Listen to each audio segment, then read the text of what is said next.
It's time for Dr. Rademaker's prescription for transformation. Let's tap into your own authentic genius and live the life you desire. You are now listening to Join Dr. Rademaker for an enlightened conversation about our brain intelligence, our body intelligence, and our energy intelligence. And now, here's your host, Dr. Bart Rademaker.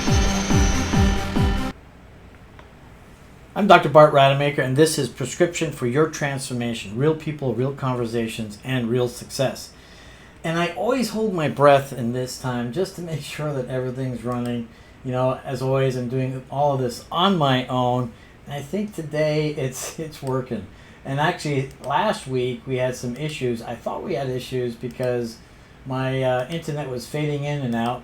And, I'm really good at IT up to a point, but after I get myself in trouble, I just don't seem to be able to get out of that. But anyhow, talking about getting in trouble. You see, we get in trouble when we're disconnected to our health. And this is one of the key focuses on this amazing human being. You rarely find these people out there that are incredible in so many areas, but also incredibly passionate in figuring things out. And I'm going to have her share with us her brilliant background, because I love where she used to work, but even more super excited as to what it is that she's doing for mankind today. Because really, it's people like this that truly make inroads for the rest of us. It's creating that connection with a science that's kind of difficult to embrace and understand and then implement in our own lives. And here's somebody totally dedicated to that outcome. So, Carrie Brown, I want to thank you for joining us today. Well, thank you. We've been talking about this for, a week or two or more. Or more. What was really cool is that, we both come from very different sort of dimensions in a way, but kind of in the same dimension too. I mean, your background is completely different than mine, but the beautiful thing was to see the amazing alignment. And one of my personal goals with this platform is to tap into that collective wisdom and create a space for generative collaboration. This is exactly what that is. And so I'm really grateful and blessed that you're on this platform today to share, first of all, a little bit about your story, your background, where you came from, and why about this disconnection. What is that really all about? Okay, let me see if I can do this succinctly so we can really dive into the fun stuff. Awesome. So my background, you said you loved who I used to work with. So my recent thing, I just left, I spent 7 years with Tesla. My core background, I've had a few companies, but I've always worked in the creative design management space, launching, scaling big, complex design projects. My brain likes big, abstract, technical, confusing, hard things to dive into and try and decode and figure it out how we get to an end game that's useful. So that's the core from how my brain works. But the rest of it has been really lifelong for me. And part of it comes from always being very tuned into my body. My body, sometimes I used to curse it at a point in time, has been very vocal my whole life. It's very clear when I'm doing things that it does not like. And I found that very interesting. And I semi-paid attention to it, but as I grew up, and I learned a lot, my dad was a great resource in kind of learning how to live well. But the kicker for me was, he was diagnosed with cancer when he was 58, and he was supposed to be the one that this wasn't going to happen to. He, as far as we knew, did everything right. Really knowledgeable about health, and it wasn't just health, that's how we lived, it was his activity, mindset, everything. He ticked all the boxes. And that threw me for a loop. Because if you ever see a picture of the two of us, I am pretty much a copycat. Is that right? And so it scared the crap out of me, to be quite honest, that, wow, if I am genetically like him and he did everything right, I guess I got a high risk of this happening to me too, and Right. I let it defeat me for a while. But part of me kept just coming back to why, which is what I do a lot. And it's actually one of the things I really loved at my time at Tesla was this mindset of first principles. Like, you break everything down to its most fundamental truths, and you work up from there. You don't compare it to what you already know, right? And I realized I've been doing this a lot in the course of my own thinking throughout life. I just didn't know the name for it. And so I started doing that with what happened with my dad. And then I started thinking about myself and thinking, wait a minute, why did he get sick? Why are we all getting sick? Why did the race to this disease keep going up? The human being hasn't changed. Like, from a genetic standpoint, we haven't been around long enough to have that much change happen to where we'd be suffering this. So Right. I kept looking. So, and then it kind of started hitting me at another level of this rate of cognitive decline, because it's hit very personally. My family, my mom has early onset dementia, which I am starting to reverse. I can get into that later. But then I also found out that I carried the genetic variant, which is broadly known as ApoE4. I carry one copy of it that is supposed to, as they've labeled, the Alzheimer's gene. And I think that's tragic, and I can get into that more later as well. But I didn't believe it. Something in my brain said, I know you tell me I have this gene and you want to call it this, but it doesn't make sense. And the more I dug into that, the more that it didn't make sense. And so I really am focused on how we find out our beautiful puzzle. We are each biologically unique. Our DNA is our code. There is no one thing that works for everyone. There's no specific food, no specific one way of eating. We are all biologically unique. I do believe there are like baseline great principles, right? I think there's eating clean, good movement, and sunshine, and mindset, and a lot of things that are just core. But when we get into it, if we start espousing that this food or that food or this way of doing something works, that's actually not true for everyone.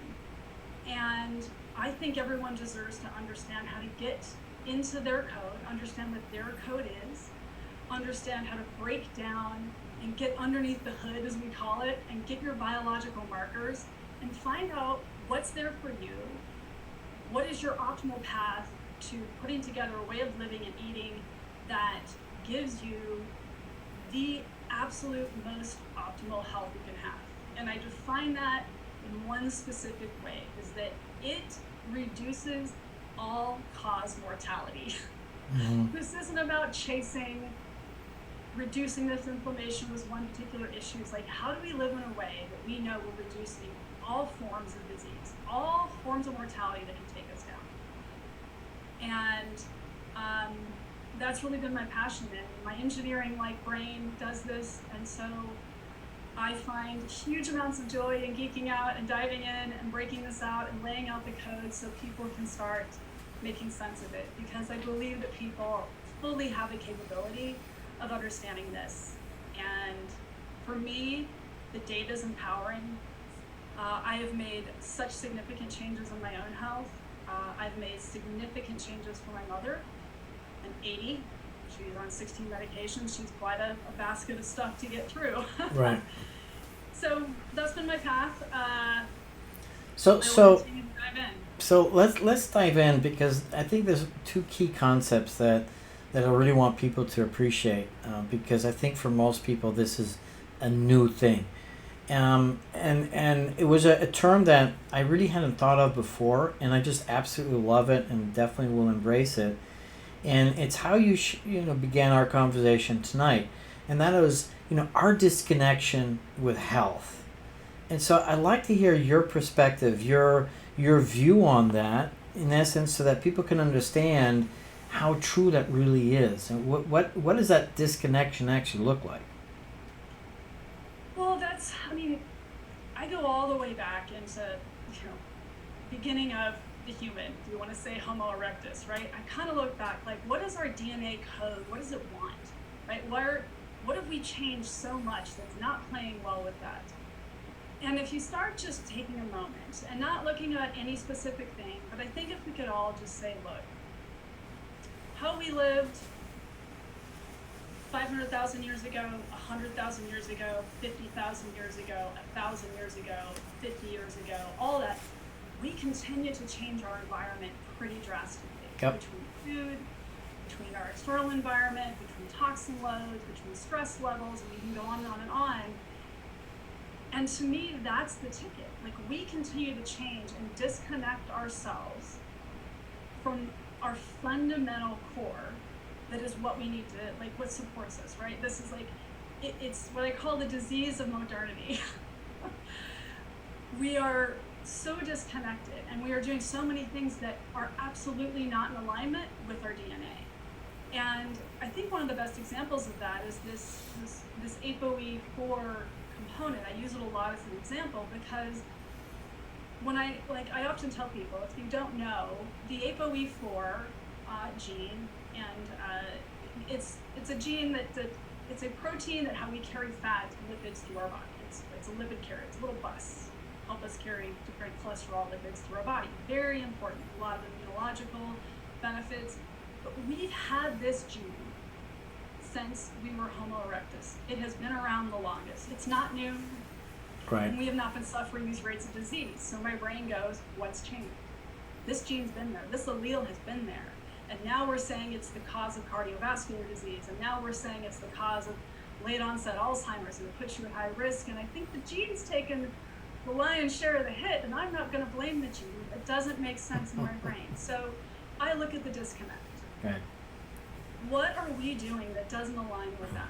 And there's a lot we're doing in this world. And we've changed for everything, and all the rates of infectious disease that we see, inflammation that we see, different, insulin resistance, everything we're seeing. We've changed our food, our toxin load, the environmental impact, everything about that has changed to a point that it doesn't align with our DNA code. You forgot about viruses, by the way. Well, yeah, there's those little viruses that are coming up too right now, right? So I think it, I like to share this and putting in perspective, with my background in coaching and neurolinguistic program, the unconscious brain is really wired to have comfort, have ease, to simplify, to be most efficient. And I think what's happening in our world today, because of all the advances, people have become very lazy, and everything's very convenient. And so that becomes much more important, especially in this, FOMO society where it's fear of missing out. And so in that sense, when something is not right in your face, perhaps diabetics are at an advantage because they're constantly being reminded that they have to give themselves an injection. But I think most people are just simply not aware. And I'm going to get in trouble right now when I say this. When Thomas Edison invented the light bulb, actually it was Tesla, by the way, just for the record. That's true. 150 years ago, our days extended into the night. And that, just the fact that we don't get enough sleep, that major disconnect right there has a major impact on developing cancer, obesity, all sorts of problems. And so I think you're absolutely right. We have just completely ignored, what you call the first principles. What is our real origin? As you said, this gene isn't new. It's not new. Our DNA, our core DNA, right? Our code is not new. And something you just said, you're talking about we're lazy. I say we're soft. Mm-hmm. And at this day and age, we think about it. We don't want anything too hot, temperature-wise. We don't want it too cold. I always joke, as soon as the tip of our little pinky hurts, we take an Advil. There's no point in time that we don't want to feel pain. We don't want to feel discomfort. Yep. And one of the big things is when our bodies lost resiliency because of that, right? Being able to, that's why fasting is such an actual critical, important, component. We always have, and it creates autophagy, right? It creates these things. Cold water therapy, if you do some of that, I do a lot of that. But all these things, what they're doing is they're building resilience, right? They're building the body to be able to be adaptive, to be resilient, that it can respond to different things. But if we constantly keep everything in a place where we don't want to stress. We don't want to ever have to like worry about a pain or being too cold or too hot or always having food all the time. That's not been our friend, right? Our bodies are not meant to eat 24/7. It's not in alignment with what works for us in supporting detox and cell repair and cell turnover and all these beautiful things. So yeah, I mean, it's big, and that's a component of that resiliency. It's a massive part of this connection. Not only the fact that it's resilience, but it's where the body adapts to stresses and is able to overcome them as well. And I think, in essence, that happens mentally as well. In fact, it's interesting. I was just reading a paper, how tension and stress is a critical element in our lives for us to be able to grow and expand and become more. And when you take that away, especially like with this helicopter, parents these days where they just coddle their kids, I mean, they're not even prepared for what's happening right now. And so essentially, yes, you're right. We have to build the capacity, not just the resilience, but the capacity to be able to respond. I'm curious because I didn't think of it this way. I mean, I hate the cold. So you're telling me that I need to have cryotherapy just to build my resilience? No, I mean, I use that as one way. The cold therapy for me, and I live in Colorado, so for me, I get to take 55-degree showers like that. That's what I do. It's easy. It's there all the time. All I gotta do is turn the faucet and it's there. Okay. So, and that's how I do every day. I end my shower for at least 2 to 3 minutes, and it's ice cold. I do that for multiple reasons. One, I don't negotiate with my brain. Mm-hmm. I don't want to do that. There's really not too many moments where, there's actually some days I will admit I'm kind of excited to do it. Mm-hmm. But there are days where I turn that water and it's not the first thing I want to do.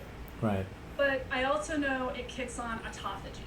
I know it helps, generate nitric oxide. I actually know the physiological benefits of detox and support to my immune system that does. So for me, it's a no-brainer. And so it builds that. So there's other ways you can turn on autophagy. Fasting does that as well. I like activating all forms of that to help generate cell turnover, because that's one of the things that is causing disease right now. We're not activating those features in our body, and we've got a lot of what are called senescent cells, zombie cells, right?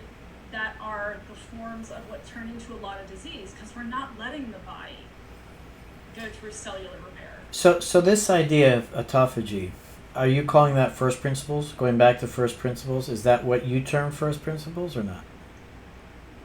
Honestly, I hadn't thought about it that way. I look at autophagy as one very critical process in the body that is necessary for optimal health, and something that rarely happens in the Western world for most people, especially the standard American sort of lifestyle and diet. It is turned off. Because I think because I've been struggling, I guess, for the last 20 years to grasp, what's stopping people from doing the right thing, and then I use myself as an example, and I personally get caught up in the work and my coaching and my patients and taking care of them, and I kind of am last, on the list. And, as I've gotten older, I'm realizing, well, hang on, I'm not supposed to have this ache and pain. I got another 40 years to go. If I'm having this now, that's not a good sign. And so I'm much more active now in tackling these things. In fact, today, I had my own cell therapy with regenerative medicine, and I love the fact, and I'm going to see how that responds. It's my first treatment. So, but the point of the matter is that I just don't think people have that awareness. And I know this is, a very sweet spot on your end is education. So what's that path? I mean, how are we going to make this happen? Because both of us are very passionate. I've created some modules that could potentially help with that. But I think it really comes down to education at the end of the day. It 100% comes down to education. And also, I'm very passionate about letting people know that, first of all, we've got to stay out of polarized conversations, and we've got to stay out of judging people, criticizing people, or demonizing any particular entity in this conversation, because that's where people shut down. As soon as you do, they don't want to listen. And I don't blame a lot of people for feeling like they don't have options, because we're a symptom-based model, right? So if you're trying to do what you do is you go to the doctor, right? I don't fault them either, right? It's our model. And our medical system is great. I mean, if I've got appendicitis or my arm's cut off or I've got a broken leg, it is brilliant. I couldn't think of a better system to have in place, but chronic diseases is a different story. And a lot of people, they go in and they feel they know something's wrong. They're not given the tools. But I believe that understanding your baseline biological markers is the first big ticket to giving you access to what's going on. And I believe every single person has the one right to know what those are and have it be empowered. Right? These should be fun things, stats that we all know about each other. And I kind of joke, like, I ride motorcycles, I do some other things. And we all have something we like. And usually, like, if you go ride motorcycles for a track day, you know what your lap times are. Or if you're a runner, right, you know what your PR is. If somebody asks you if you're a runner, what's your PR, you know. You can rattle that off the top of your head. We should be able to rattle off our core lipids, right? We should know what they are and be able to champion when they're good, right? That should be something let's have fun competitions over who's got the best lipid panel, right? And know what they are. Who knows what their fasting insulin is? Like, knows that they don't have inflammation markers. There's really just like a handful of things that are so telling that if you've got something brewing under the hood that's going to cause long-term damage, that we can get on top of, because every single thing that I see, with rare exception, is preventable. Unless you're diagnosed with type 1 diabetes, that's a different story. But majority of what we see are chronic diseases that are preventable, and the markers are there to tell us how to start getting underneath. So there's your answer. Right. You just said it. You're what? I call it optics. You gotta have optics. No. Well, yeah, and you're going to develop this app, this global app, and we've got this thing called eSports, right?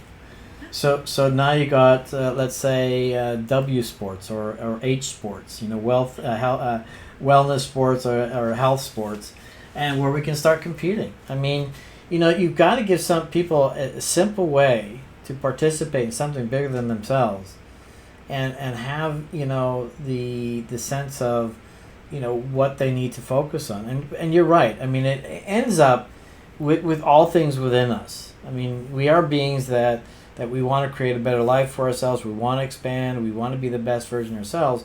But we can't do that when there's stuff that's in the way of the stuff that we don't know.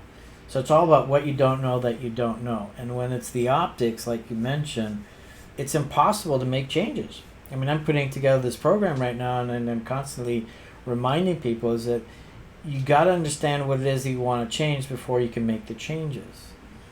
So how do we get people embraced with this? How do we get people captured or captivated with this idea that they need optics? I mean, have you thought of that? Yeah, well, part of the thing that I'm doing is, in all these conversations, and I've talked to you, like, I follow so many brilliant people who've been diving into this, who are, these are MDs, these are some of the brightest minds in the world, the PhD world and research, who stepped out to get into root cause, saying, hey, we got to look at this differently. And I love listening to those people. Just the stories and the data that I get are great.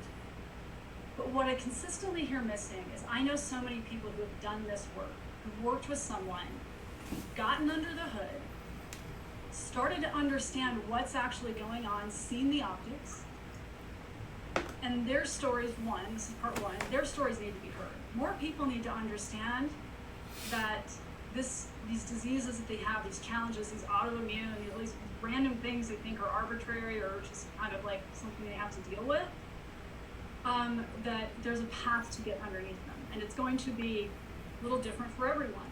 I think, as you and I have talked about before, you can line up 20 people with a thyroid issue, and the path to each get one of them balanced is not going to be exactly the same. It's not a monotherapy kind of situation. So one, we need to share those stories. That's education, right? People need to be inspired so they can start connecting with real people.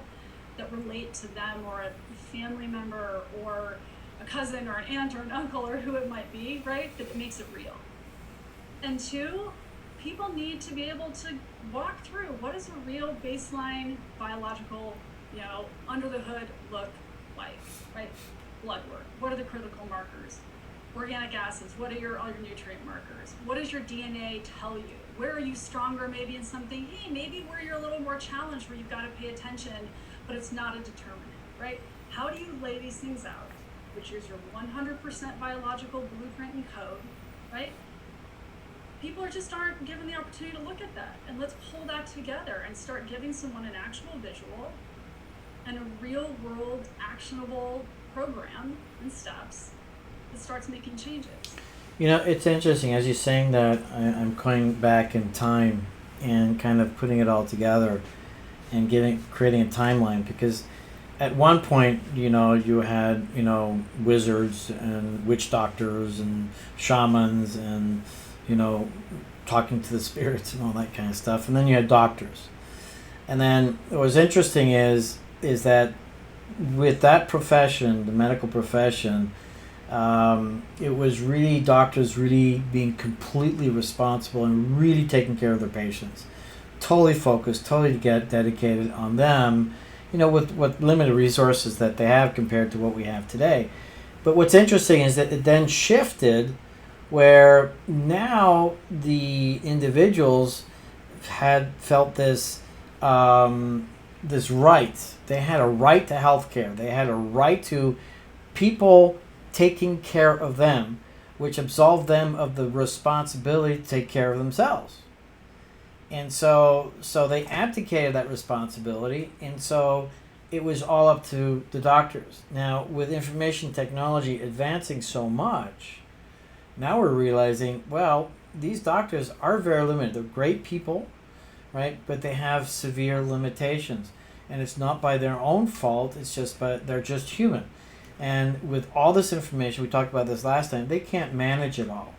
And so now with the internet, and all the data that's available, now people have access, except that most people haven't caught on yet. They need to take, responsibility and accountability for their own health and wellness and the information so that they can go to the doctor. And in fact, my own experience with my wife, for example, she has a condition, and the doctor said one thing, and she said, no, that's not what it is. And so she took it upon herself to figure it out. And then ultimately, after several months, went back to the doctor and said, look, this is what I have. And now she's fine. But it's critically important, that we all understand that we must take action. We must look for that information. We must get the optics. The challenge is what information, and that's where you come in. Right. Well, and I talk about sort of the orthodox medical community, and I also talk about the, if you want to bucket it into the health and wellness world. Bless both of them, well intended, but have confused people to a level that don't even know what to do, because there's so much conflicting information, ideologies, thought processes, products, you name it. It spins my head, and I'm pretty deep into it, and I have a better understanding of what's worth paying attention to and what's right. not. And that's frustrating for people. Like, no one should have to work as hard as they do to literally push through the mud to try and find the real information. And that's what you have to do. So I took this last year off, as I left my journey at Tesla, which was beautiful, but this was a conversation I couldn't be apart from anymore.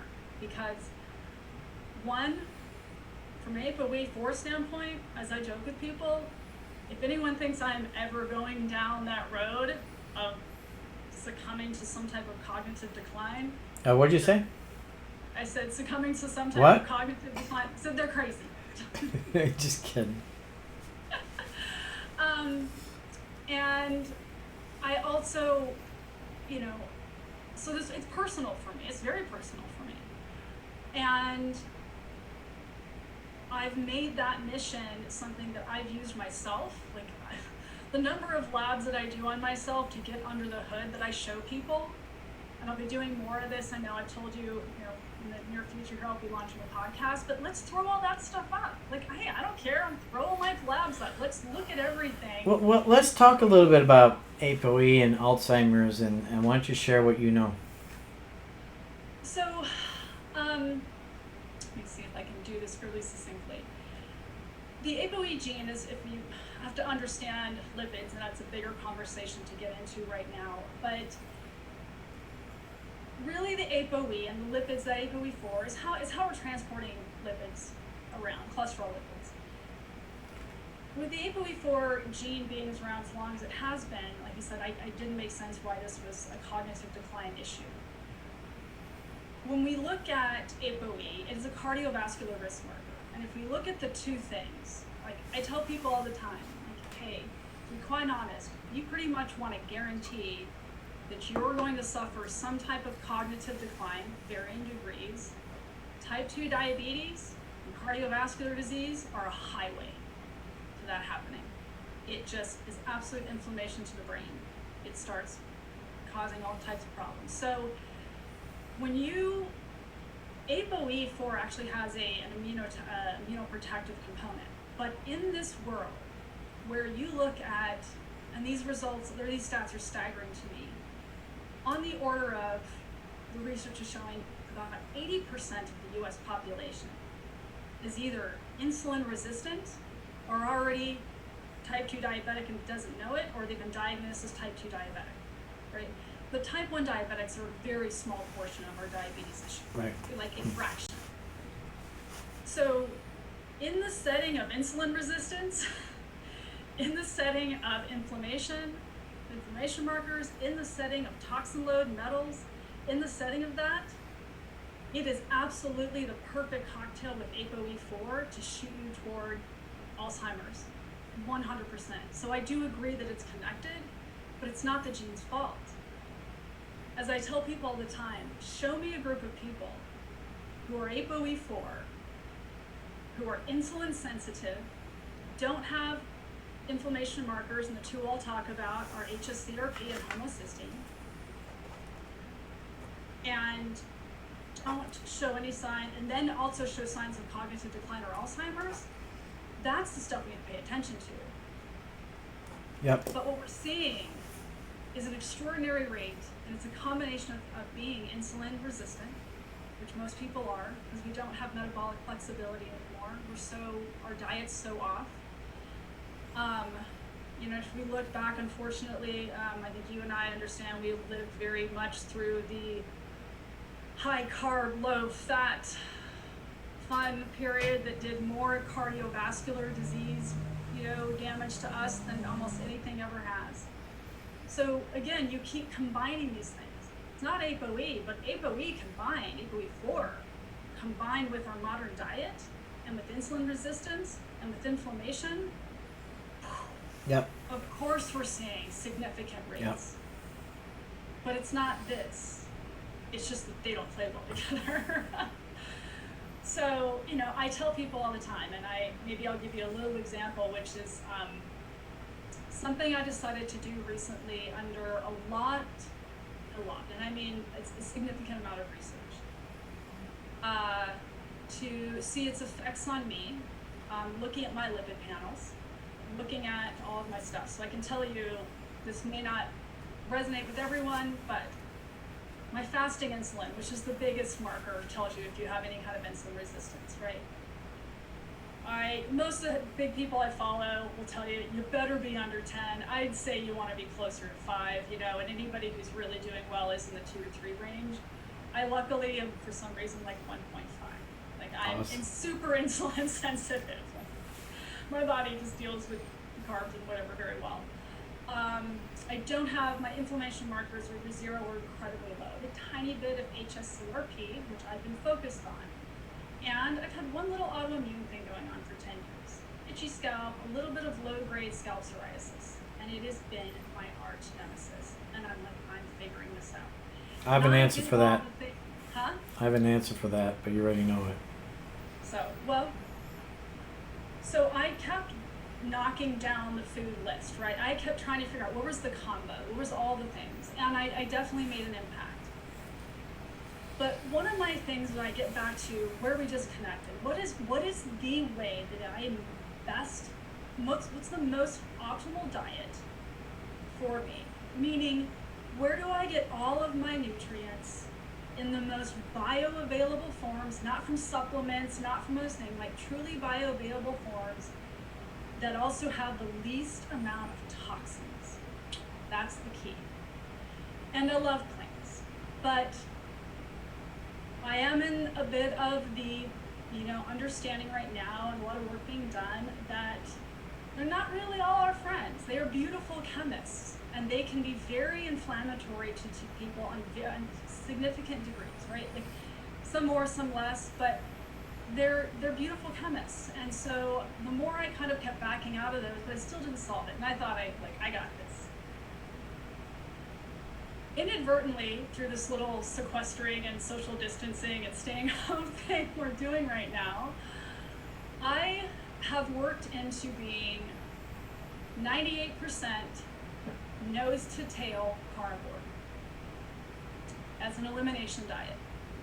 There are many forms of elimination diets. The most, biggest one is to water fast, right? You want to find out if you've got something going on, you remove the inflammation source, do a 5-day water fast. It's a very quick way of doing it. I could have done that. But I kept listening because from an ancestral standpoint, when we hunted, before we did this, we ate nose to tail, right? And again, this comes back to modern diet. We want everything kind of clean, right? We don't want the crust off the bread. We don't want to eat all the icky stuff, right? Don't eat. And I was like, wait a minute, there's something here. And I dove into the science, and that's a bigger conversation. And I started doing some organ meats on their own, and some of it by supplementation. It's a beautiful company that does naturally desiccated from cows in New Zealand. Here's what I'll tell you, long story short. In the 3 weeks that I've done this, in the 2 weeks I started it with just doing the organ supplements, it knocked back the itching by 75%. Oh, wow. Just doing that. And in the 3 weeks I have now been doing almost entirely carnivore, it's almost gone for the first time in 10 years. Oh, wow. That's incredible. And I wouldn't have done this. Like I tell people all the time, this is not something, you got to know what you're doing. And there's a lot of people resolving a lot of autoimmune disease doing this. It is not something to do if you do not understand if you have insulin resistance going on, right? You've got to have a partner do it. I know where I am, so I also am very knowledgeable on ApoE and fats and saturated fats with ApoE, which is a whole other podcast. But I'm now getting underneath something that I've not been able to get underneath, and I'm understanding how to get every single nutrient bioavailable from these sources, where it's going to work. I'll tell you. The only things I'm still doing, I have one particular vegetable that I love, that I can't give up, which is raw fennel. See, I eat stuff that most people don't eat. So I'm still doing a little bit of that. I have not given up coffee because I do coffee with collagen in it in the morning, and a little bit of some prebiotic fiber, not fiber, just prebiotics in it, some gut bug fuel. So I haven't given that up, and I do mushrooms. So I've got like portobello mushrooms, and I also do a few immune boosting mushroom supplements, lion's mane and reishi. So those are the only plant things that I've been doing. I have been doing egg yolks and raw meat, or a lot of meat. So I have to ask you then this question. I mean, I'm burning to ask this question. I mean, how ancestral are you really? I mean, if you are really ancestral, all your meat is what, raw? So yeah, exactly.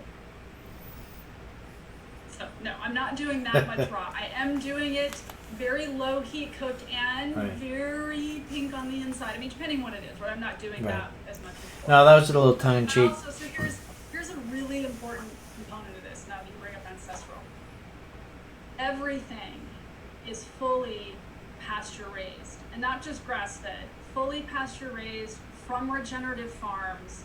Like, this is important.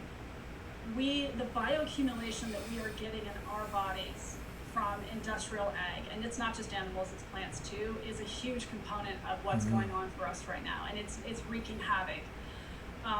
Pesticides and antibiotics in all forms, not just what we take for disease, but what the animals are given. I think you in the medical world would know that most antibiotics produced in the world are not made for us. Yep.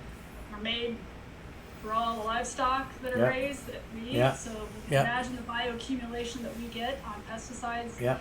So all the grains that they eat, the corn and soy, they actually spray glyphosate on that to dry it out before they harvest it. They don't wash this stuff off. So these are the things that when you keep looking at how much we've changed, we're not ancestral. I think what you're doing is absolutely brilliant. And I'm gonna qualify that insofar as you've got your dashboard, you got your optics, you're measuring things, you're being very intelligent about it, and I caution anybody, to make drastic changes in their lives unless they're actually measuring it. I mean, about 20 years ago, when I started my practice in plastic and reconstructive regenerative surgery, I realized then, all the things that you're sharing with us today.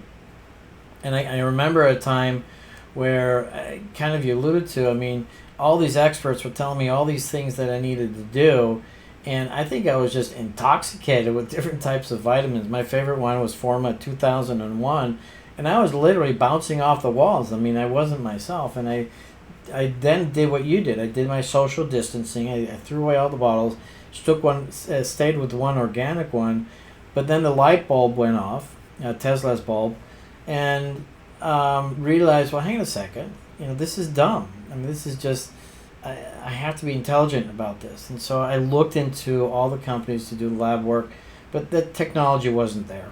I mean, there was so many inaccuracies at that time we couldn't figure out. And then besides that, we didn't know what to do.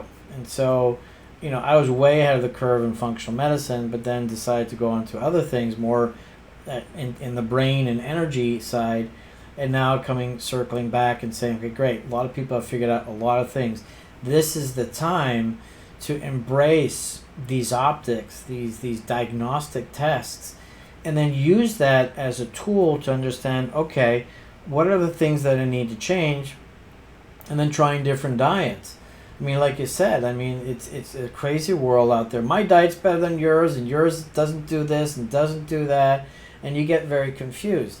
At the end of the day, we have to see those tests, find people that can help us understand some of those tests, how to navigate some of those things. That's where you come in, by the way, again, and really start making the shifts. You may decide in 6 or 12 months that you'll change your diet again. I just started a plant-based diet, and I'm enjoying it. And actually today was the first time that I got some measurements, because I also got regenerative cell therapy today as well. So I wanted to measure that, but we have to measure it. But I appreciate what you're doing, but you're being very intelligent about it. And I tell people all the time, I am not pro-carnivore, I am not pro-plant, I've done the spectrum. I do truly believe at our ancestral core we are omnivores. 100%. Omnivores, you said? Omnivores, yeah. Okay. So, and there's a lot in sort of the Paleolithic and that we can look at. That's not well denied, I guess I should say. Right. But when people get attached to an ideology and a way of eating, and there's so much of that right now, espousing, look, I understand why a lot of people have gone vegan. I do not support big ag. It is not. There is nothing about big agriculture for plants or animals or raising things that is doing our health, our planet, our economy. I agree. None of it's good.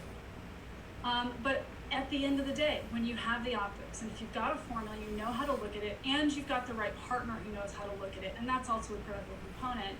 I tell people, look, if you've gone full plant-based, and you've got a great lipid panel, and you know someone how to really interpret that, right? It's not this low LDL thing, because that has crushed us. This focusing on LDL is another big conversation. But you don't have any inflammation markers, and you don't have insulin resistance, right? There's a lot of core things there.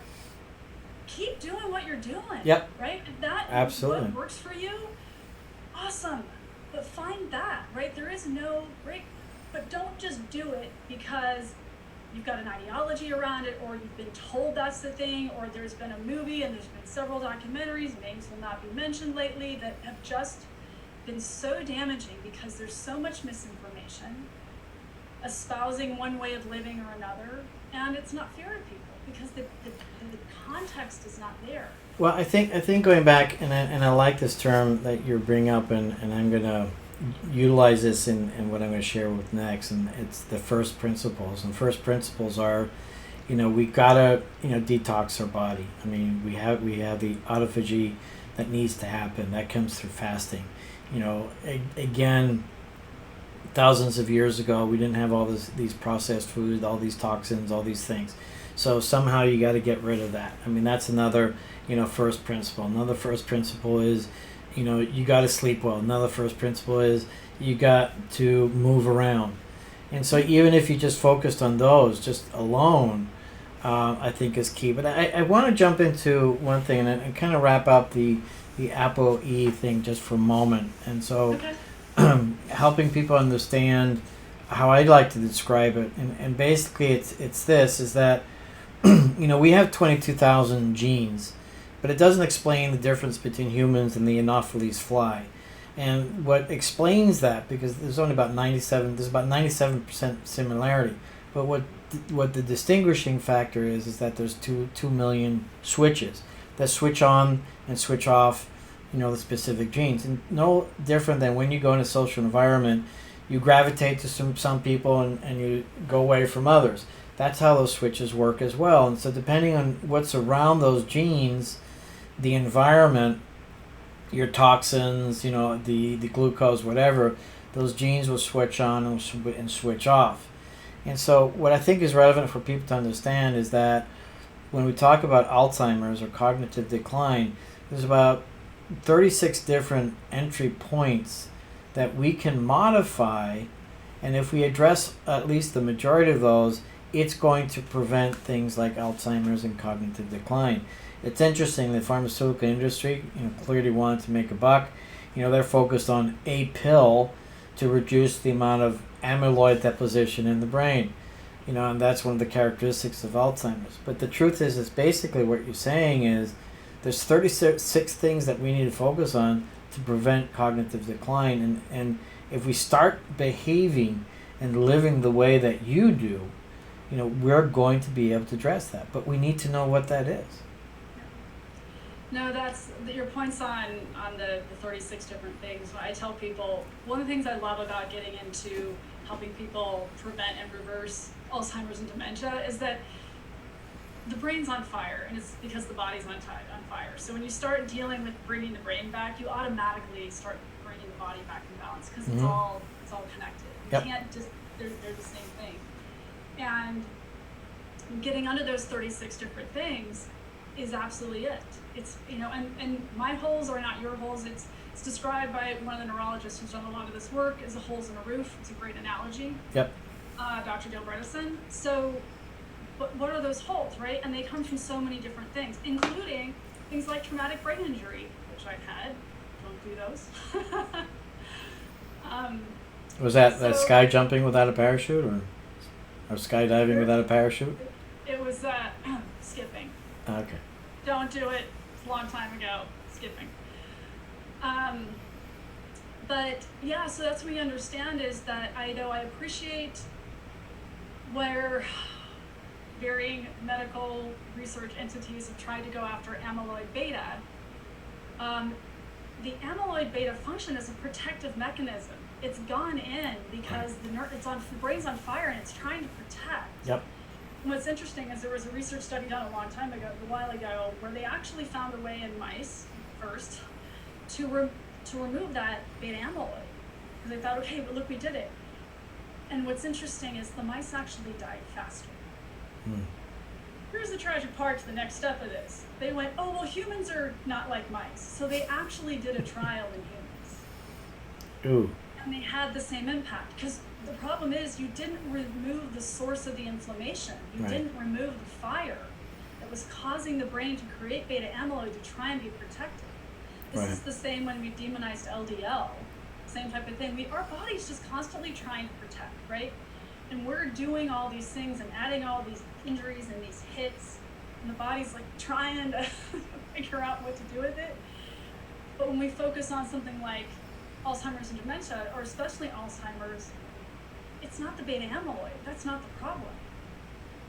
It's what causes the beta amyloid. And there's another study of a bunch of beautiful nuns, who offered to be part of the study, who overall they were not suffering any forms of cognitive decline. But when they did the autopsies and looked at their brains afterwards, and they all died in their 90s, they had significant amounts of beta amyloid, significant, to the point you would assume they all had Alzheimer's. None of them did. Because part of this game is also constantly using your brain. You want it, as long as you're building more neural networks, neuroplasticity than what you're losing, right? And that's another part of our world, right? We retire, we sit in front of the TV, we do all these other things, and we stopped using our brain, right? And then we tox and load, and then all these things, and then I'm always surprised when people are like, wow, why is Alzheimer's such a thing? And sometimes I kind of want to sit back and go, because of all the things that we're doing. Yeah. There's a cute phrase, that says, people stop playing when they get old. And it's actually, when you stop playing, that's when you get old. And it's the same thing. I mean, we constantly have to use our brains. And I think, clearly when people do retire, it's kind of like a death sentence. And within 2-3 years on average, people actually die. With exceptions, of course. So we have about 4 minutes left. And what I wanted to ask you is two things. Giving you that last 3 minutes actually, is what are you recommending to people in a nutshell, and what is your journey moving forward so that we know what we can anticipate and expect and enjoy in the future from you?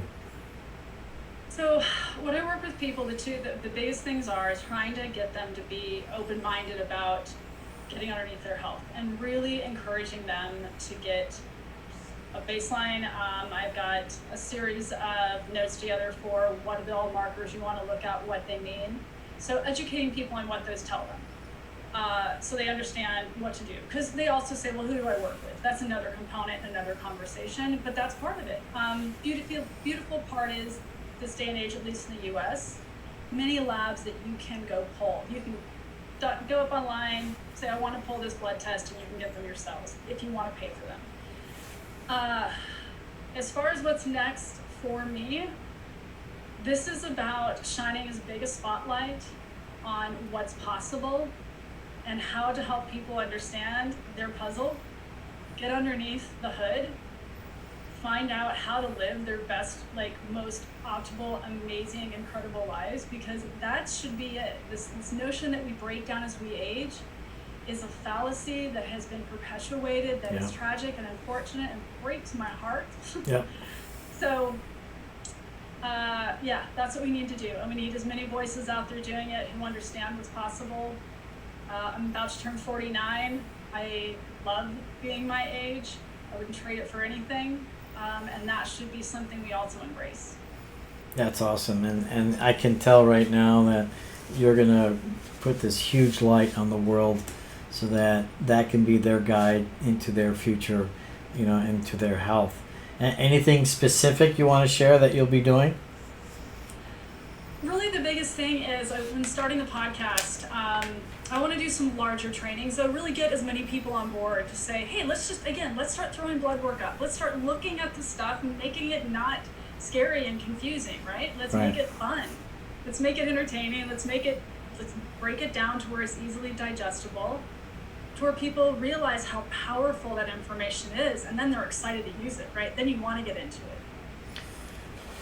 So this is a great interview, and I really want to thank you and remind people that this is your opportunity to create your future health history, which means that you can look back in 10 years and recognize that with the right kind of tools and resources and optics and metrics, you were able to consistently be incredibly healthy with vitality and energy and stamina and all those things. And I totally agree with you. I mean, my mark is 100.